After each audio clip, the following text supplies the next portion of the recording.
In this video, you'll learn 5 powerful strategies for managing motivation. Lesson 1: Learn to use the most powerful force in your life. The two controlling forces in life are pain and happiness. Everything we do is to avoid or enjoy pain. When we have a choice, we evaluate what we think the outcome will be and avoid the action we think will cause the most pain.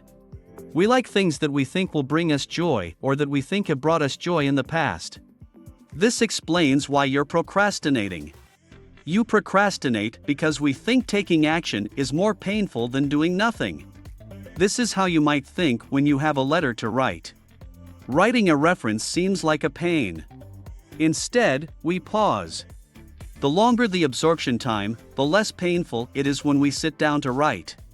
It's funny how the pain of procrastination increases when working the next day.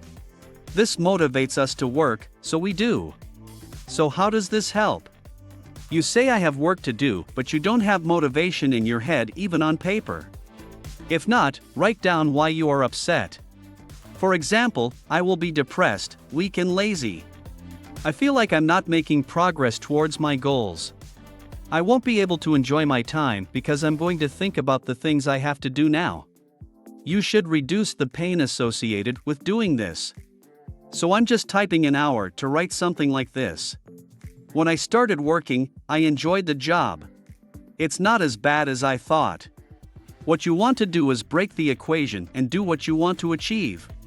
You can also write about how to have fun at work. Write something like this, and then I'll be happy. I'm one step closer to my goal.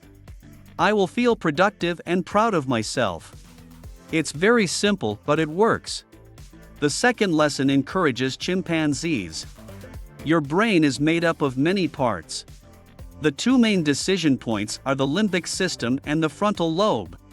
Understanding how these two functions work is crucial to understanding your motivation. The limbic system is the best part of the brain and deals with emotions, while the frontal lobe deals with reality and emotions.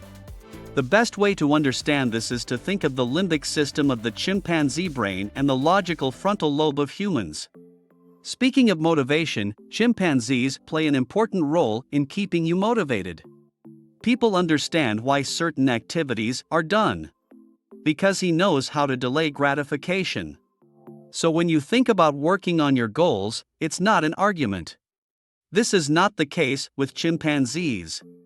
This is easier to understand if you think you have a chimpanzee and you really want it to work in your head. The chimpanzee part of the brain has evolved to help us survive, and that means controlling it with the least possible effort. He wants instant rewards and isn't smart enough to understand delayed gratification. He doesn't understand you either. So how is this information used? You have to learn how to support chimpanzees because when you do, you isolate other people.